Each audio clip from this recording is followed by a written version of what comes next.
The affordability crisis has some Canadians turning to unconventional methods just to try and make ends meet. One of the tools they're using, crowdfunding. Lee Adamson started a GoFundMe page to help her friend, Claude, fix the car that, well, he's been living in. And Carl Schoenrock is raising funds trying to keep the farm that has been in his family all his life from closing down for good. Lee and Carl are both joining us this morning. Welcome to your morning. Good morning. Good morning. Thanks for having me. Thank you guys for being here. Listen, Lee, I'll start with you. You first encountered Claude while you were out taking your dog for a walk, and you found out he's been forced to move into his vehicle after he was evicted last February. What prompted you to try and help him? So we had got to know him quite a bit. We walked around. He was meeting people in the neighborhood, and they were, I think the RCMP or the police were asking him to move his car, and it was broken, so he couldn't move it, and he was afraid to lose his home, his car he was living in. So we thought, let's use a GoFundMe. Let's see if the community will help us help Claude. And they did. You managed to raise more than $8,700 for Claude via your GoFundMe page. How is Claude doing now? He's doing okay. He's still living in his car. You know, there's a housing crisis in Ottawa anyways, and he's waiting for this law to give him a unit. So, you know, we're still, noticing the difficulties within the systems, but he's doing okay.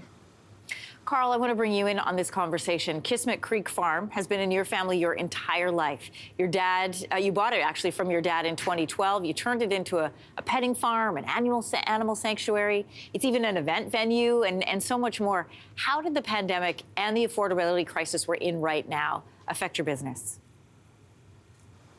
Well, for the main part, during the COVID crisis, we weren't allowed to open.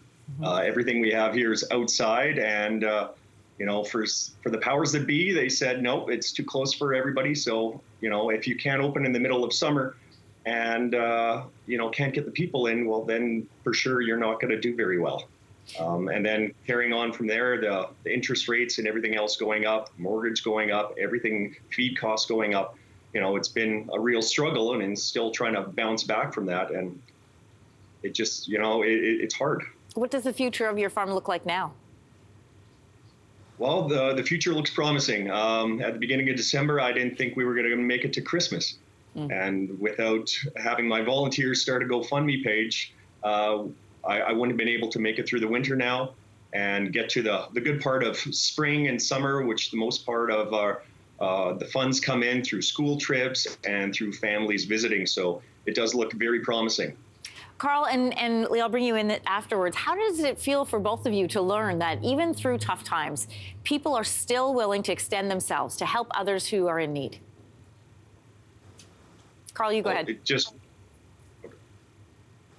just warms my heart because, you see the outpouring of emotion, of caring, funds getting donated. You see $1,000 get donated, and it just, it brings a tear to your eye because, people care. And the entire point of this is for the community, for the kids. Yeah, they really do. Lee, how about you?